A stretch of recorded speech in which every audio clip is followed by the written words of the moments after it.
ಇನ್ನು ಪ್ರಯಾಗ್ರಾಜ್ನಲ್ಲಿ ಕಳೆಗಟ್ಟಿದಂತ ಮಹಾಕುಂಭಮೇಳ ಒಂದೇ ದಿನ 50 ಲಕ್ಷ ಭಕ್ತರಿಂದ ಅಮೃತ ಸ್ನಾನ. ಪ್ರಯಾಗ್ರಾಜ್ನಲ್ಲಿ ಮಹಾಕುಂಭಮೇಳದ ಸಂಭ್ರಮ. ಇಂದು ಒಂದೇ ದಿನ 50 ಲಕ್ಷ ಭಕ್ತರು ಅಮೃತ ಸ್ನಾನವನ್ನು ಮಾಡಿದ್ದಾರೆ.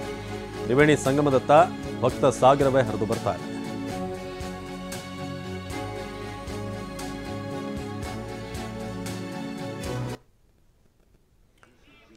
ಇದು ಪ್ರಯಾಗ್ರಾಜ್ನಲ್ಲಿ ಮಹಾಕುಂಭಮೇಳಕ್ಕೆ ಸೇರಿರುವಂತಹ ಭಕ್ತರ ಒಂದು ದೊಡ್ಡ ಸಮೂಹ. ನಮ್ಮ ಪ್ರತಿನಿಧಿ ಶಿವರಾಜ್ ಇಲ್ಲಿಂದ ಒಂದು ಪ್ರತ್ಯಕ್ಷ ವರದಿ ಕೊಟ್ಟಿದ್ದಾರೆ, ಬನ್ನಿ ನೋಡೋಣ. ಎತ್ತರದ ಫ್ಲೈಓವರ್ ಮೇಲಿಂದ ಇಡೀ ಕಂಪ್ಲೀಟ್ ಈ ಒಂದು ಚಿತ್ರಣ ಯಾವ ರೀತಿ ಇದೆ ಅನ್ನೋದನ್ನ ನಿಮಗೆ ತೋರಿಸ್ತೀನಿ. ನೋಡ್ತಾ ಇರೋದು ನಾನೀಗ ಲಾಲ್ ಬಹದ್ದೂರ್ ಶಾಸ್ತ್ರಿ ಈ ಒಂದು ಮೇಲ್ಸೇತುವೆ ಮೇಲಿದ್ದೀನಿ. ಲಾಲ್ ಬಹದ್ದೂರ್ ಶಾಸ್ತ್ರಿ ಮೇಲ್ಸೇತುವೆ ಏನಿದೆ ಇದು ಪ್ರಯಾಗ್ರಾಜ್ನ ಅತಿ ದೊಡ್ಡ ಉದ್ದವಾದ ಮೇಲ್ಸೇತುವೆ. ಇದು ರಾತ್ರಿ ಆದರೆ ಸಾಕು, ಎಲ್ಲರೂ ಕೂಡ ಇದೇ ಭಾಗದಲ್ಲಿ ತುಂಬ ಜನ ಇಲ್ಲೂ ಕೂಡ ಮಲ್ಕೊಂಡು ಕೂಡ ಇರ್ತಾರೆ, ಯಾಕಂದರೆ ಅಷ್ಟು ದೊಡ್ಡವಾದ ಉದ್ದವಾದ ಒಂದು ಮೇಲ್ಸೇತುವೆ. ಈ ಮೇಲ್ಸೇತುವೆಯ ಕೆಳಗಡೆ ಹರಿತಾ ಇರುವಂಥದ್ದೇ ಈ ಗಂಗಾ ನದಿ, ಪವಿತ್ರವಾದ ಗಂಗಾ ನದಿ. ನೀವು ಇದೇ ಜಾಗದಲ್ಲಿ ಬಂದು ತ್ರಿವೇಣಿ ಸಂಗಮ ಸೇರುತ್ತೆ, ಆ ಜಾಗದಲ್ಲಿ ಸ್ನಾನ ಮಾಡ್ತಾರೆ. ಈಗ ನೀವು ನೋಡ್ತಾ ಇದ್ದಾರೆ ಎಕ್ಸಾಕ್ಟ್ ಆಗಿ ಇಲ್ಲೆಲ್ಲರೂ ಭಕ್ತಾದಿಗಳು ಲಕ್ಷಾಂತರ ಮಂದಿ ಬಂದು ಇಲ್ಲಿಗಾಗಲೇ ಸ್ನಾನವನ್ನು ಮಾಡ್ತಾ ಇದ್ದಾರೆ. ಅದಕ್ಕಂತಲೇ ವಿಶೇಷವಾಗಿ ಹೊಸದಾಗಿ ಈ ಭಾಗದಲ್ಲಿ ಸೇತುವೆಗಳನ್ನು ನಿರ್ಮಾಣ ಮಾಡಿದ್ದಾರೆ.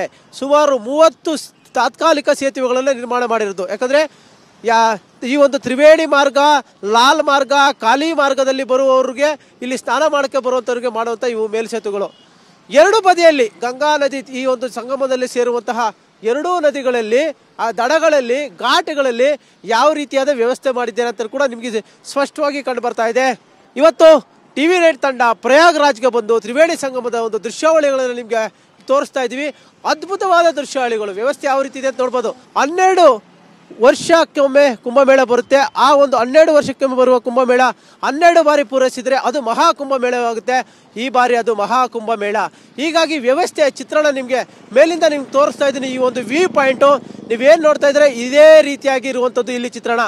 ಕರ್ನಾಟಕದ ಬೇರೆ ಬೇರೆ ಭಾಗಗಳಿಂದ ಬರ್ತಾ ಇರುವಂಥ ಯಾತ್ರಿಗಳಿಗೂ ನೀವು ಗಮನಿಸ್ಬೋದು. ಬರುವಂಥವ್ರಿಗೆ ಯಾವ ರೀತಿ ಇಲ್ಲಿದೆ ಚಿತ್ರಣ ಅಂತ ನೀವು ಒಮ್ಮೆ ನೋಡ್ಬೋದು. ನೋಡಿ, ಬಹುದೊಡ್ಡ ವಿಶಾಲವಾದ 10,000 ಎಕರೆಯಲ್ಲಿ ನಿರ್ಮಾಣ ಮಾಡಿರುವಂಥದ್ದು. ಅಕ್ಕಪಕ್ಕದಲ್ಲೇ ಒಂದು ಬರುವಂತಹ ಯಾತ್ರಿಗಳಿಗೆ ಸಣ್ಣ ಸಣ್ಣ ಟೆಂಟ್ಗಳನ್ನು ಮಾಡಿದ್ದಾರೆ. ಜೊತೆಗೆ ಅಲ್ಲಲ್ಲೇ ಶೌಚಾಲಯಗಳನ್ನು ನಿರ್ಮಾಣ ಮಾಡಿದ್ದಾರೆ. ಅವ್ರಿಗೆ ಸಲಹೆ ಕೊಡೋಕ್ಕೆ ಪೊಲೀಸ್ ಚೌಕಿಗಳನ್ನು ನಿರ್ಮಾಣ ಮಾಡಿದ್ದಾರೆ. ಒಂದು ಅದ್ಭುತವಾದ ವ್ಯೂ ನಿಮಗೆ ತೋರಿಸ್ತಾ ಇದ್ದೀನಿ ನಾನು ನಿಜಕ್ಕೂ.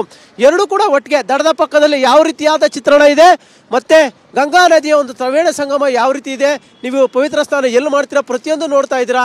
ಇವತ್ತು ಸ್ವಲ್ಪ ಭಕ್ತರ ಸಂಖ್ಯೆ ಕಡಿಮೆ ಇದೆ. ನಿನ್ನೆ ಒಂದೇ ದಿನ 3.5 ಕೋಟಿ ಭಕ್ತರು ಸ್ನಾನವನ್ನು ಮಾಡಿದರು. ಈಗಾಗಲೇ ಪ್ರಯಾಗ್ರಾಜನಿಗೆ ಅಘೋರಿಗಳು, ಸಾಧುಗಳು, ಸನ್ಯಾಸಿಗಳು, ಸಂತರು, ಸ್ವಾಮೀಜಿಗಳು, ಜೊತೆಗೆ ಕೋಟ್ಯಾಂತರ ಭಕ್ತರು ಬರ್ತಾ ಇದ್ದಾರೆ. ಹಿಂದೂ ಧರ್ಮದ ಅತಿ ದೊಡ್ಡ ಉತ್ಸವ ಇದು. ಮಹಾಕುಂಭಮೇಳದಲ್ಲಿ ಆಧ್ಯಾತ್ಮಿಕ ಮೇಳೈಸಿದೆ. ಅದನ್ನು ಕಣ್ತುಂಬಿಕೊಳ್ಳಕ್ಕೆ ಹೆಚ್ಚಿನ ಸಂಖ್ಯೆಯಲ್ಲಿ ಬರ್ತಾ ಇದ್ದಾರೆ. ಈ ಬಾರಿ ಪ್ರಯಾಗ್ರಾಜ್ನಲ್ಲಿ ತೆರೆದುಕೊಂಡಿದೆ. ಮಹಾಕುಂಭಮೇಳಕ್ಕೆ ನೋಡೋದಕ್ಕೆ ಭಕ್ತ ಸಾಗರವೇ ಹರಿದು ಬರ್ತಾ ಇದೆ. ನೋಡೋಕ್ಕೆ ಎರಡು ಕಣ್ಣು ಸಾಲದು. ಕ್ಯಾಮರಾ ಪರ್ಸನ್ ವಿಷ್ಣುವರ್ಧನ್ ಜೊತೆ ಶಿವರಾಜ್ ಕುಮಾರ್, TV9 ಪ್ರಯಾಗ್ರಾಜ್.